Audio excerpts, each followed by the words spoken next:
What up, Fight World? It's your boy Ego, and I'm back with some more boxing. Had to make this video, man.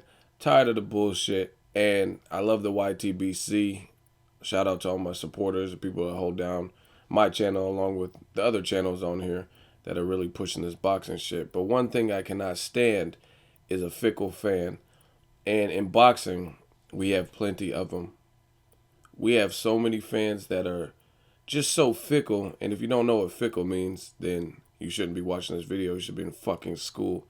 But what I mean by it is just the flip-flop fans. People like me, I was a Mike Tyson fan, still am.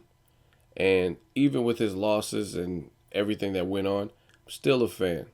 I still appreciate what he gave to the game. He was very exciting. And that's it. However, in the sport of boxing, especially in 2014, the technological age, you got a lot of people who they just really dick ride. And not even dick ride for the sake of dick riding, like they've had a chance to see, like, as far as the Mayweather and Pacquiao diehard fans, it's not even, at least these guys have a resume and they've been around in the sport, or Cotto diehards or whoever. Guys like that, at the very least, even if they have radical fans, they've had time to build up their fan base. So I can understand some people have been Cotto fans or Pacquiao fans or Mayweather fans from way back when. And I can appreciate that a little more. But what I'm talking about is somebody comes out fresh out the gates and somebody's just like, oh, they're just appointing them the truth. The guy hasn't proven anything in the ring, at least. Has a very padded resume, or, you know what I mean? He hasn't stepped up to the elite level. And some people anoint this person as the best. So I put together this little picture. Has 3 fighters. And which one is Dierry? Since some of you guys are diehard Dierry fans, which one is he? A, B, or C? Because some of you guys are acting like you're the biggest Dierry fan and you followed him since he was a baby and watched him grow as a fighter. So which one is he? And I guarantee you that there's a high percentage of people who like to go on social media in front and act like they know who the fuck Dierry is, can't even point him out in this police lineup. And that's the point of this whole video. Now, Lamont Peterson has a fight. He just lost his last fight against Lucas Matisse, who was later beat by Danny Garcia. And despite everything Lamont Peterson's been through, as far as just becoming a boxer, being homeless with his brother, people still count him out. And he's fighting Dierry, and I'm seeing comments that are just purely outrageous. Now, I'm not saying Dierry has no chance, because he definitely has a chance, especially since we don't know.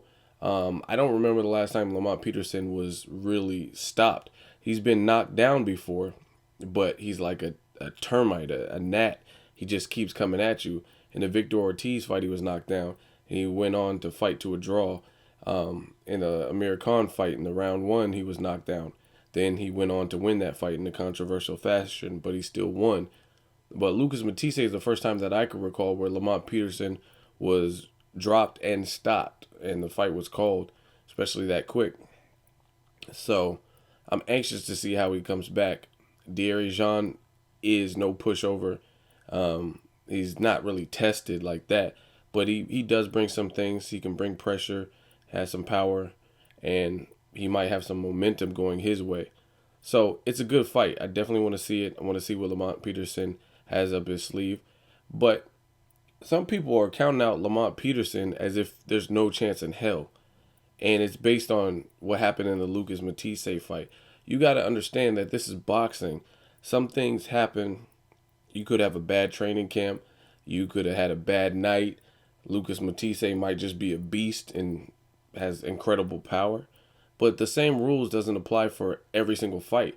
Maybe that loss has reinvigorated something, some burning desire, and he wants to get back on his high horse or whatever. So I'm just getting sick of these fickle fucking fans who turn. Like, you guys are like some fucking backstabbers. And as far as Dierry some of you guys don't even know who the fuck he is. You wouldn't know Dierry from Jean-Claude Van Damme or Dairy Queen. You don't know who the fuck he is. and you siding with him and riding with him like that's your people's. Like you've been down with Dierry, never seen any of his fights. You probably couldn't name his last two opponents, let alone anything he's done in his career. And this is the dude that you're siding with. And I have no problem with Dierry, I have no problem if you pick him to win. My point being is the dumbass fans who are picking him, and they don't even know who the fuck they're picking. That's like going into a voting electoral ballot and you're casting a vote and you don't know what the fuck, like, you don't even know who you voting into office. Like, that's crazy to me. And some people, maybe it's because he has the bad rap with the testosterone, because I seen some comments were like, Lamont Peterson, and I mean, I'm not here to speak on that. It is what it is. That's his past. That's something, his skeleton in his closet. Whatever happened, happened. And all we know is at the end of the day, he's allowed to fight, and this is the next person. And then there's other people who aren't really necessarily counting him out based on the fact that they don't like him because of the testosterone incident. Some people are basing it off of the Lucas Matisse fight. But again, Lucas Matisse, he's given a lot of people problems. Gave Devin Alexander problems, Zab Judah problems. And Danny Garcia was the first to really stop him dead in his tracks in that fashion. So a loss to him is not the end of the world. Lucas Matisse also beat Jose, who was undefeated at the time and avoided at 140. So he's a good fighter. He's very solid. He has this monstrous power. He had momentum. Some people arguably think Lucas Matisse was undefeated because they think he beat Devin Alexander, me included. And in the Zab Judah, they think he should have won that fight as well. I got to watch the Zab Judah Matisse fight again. I remember being close, but I don't remember who I had winning. I think I had Judah winning because Lucas was off to a very slow start, and then he picked up the pace. But again, it's been years since I've seen that, so don't hold me to that. But back to this video, I'm just getting sick of these fucking fickle fans who see a new person come out the gate and they just act like they're gods. Like, oh, Gennady Golovkin. And truthfully, I'm a huge Gennady Golovkin fan. I was telling people about Gennady Golovkin before some of you quote-unquote Gennady Golovkin fans. Check my channel. I have videos up about him.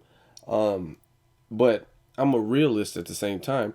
And the fact of the matter is, for one reason or another, and I do think a big reason is a lot of people don't necessarily want to fight him, but he hasn't really fought many true 160 pounders. And if he has, they haven't been the upper echelon top 5 guys.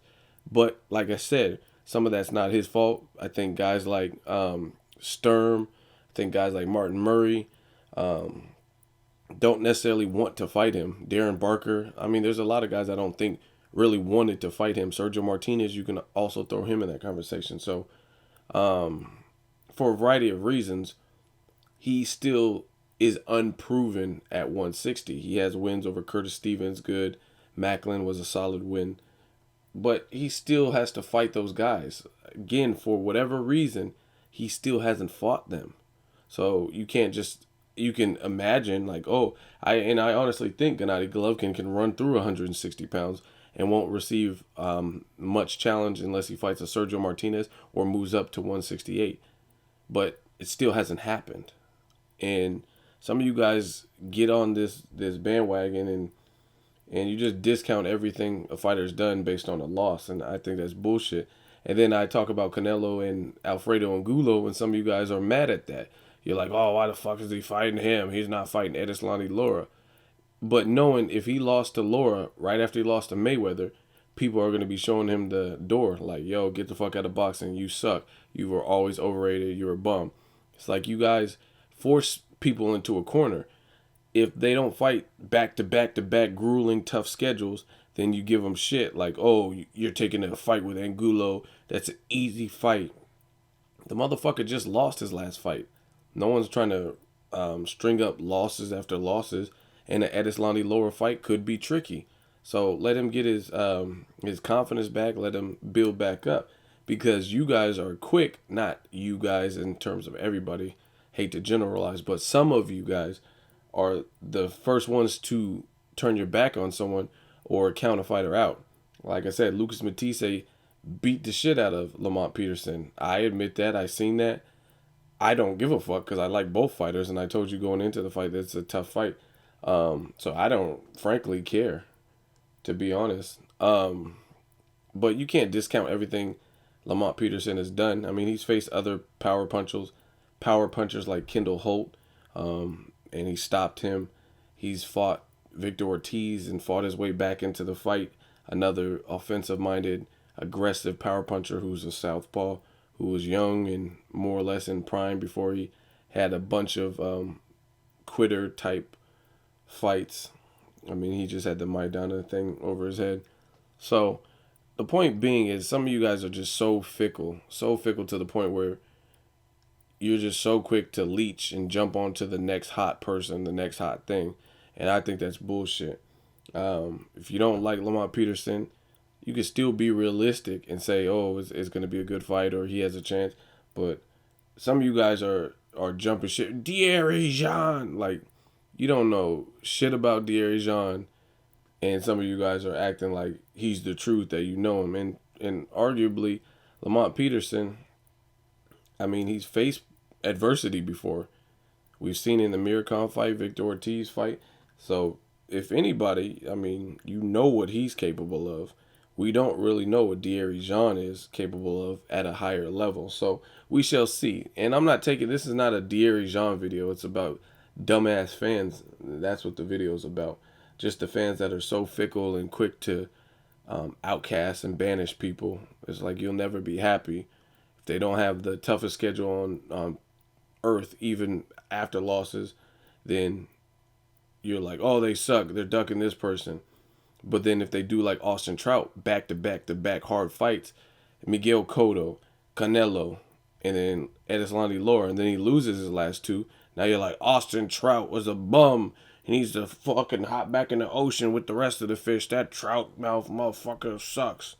And talk shit. So it's like you'll never be happy. So as far as Lamont Peterson, we'll see what happens. He might get knocked out. It don't matter to me what happens because I'm a boxing fan. So whatever happens, if we have a new star on the rise and Dierry Jean is that dude, then he's that dude. It's just go off history, go off patterns. And the fact is Dierry Jean's resume ain't fucking with Lamont Peterson. Let me know what you guys think of this video. As always, hate, comment, or subscribe. Till next video, it's Ego signing off.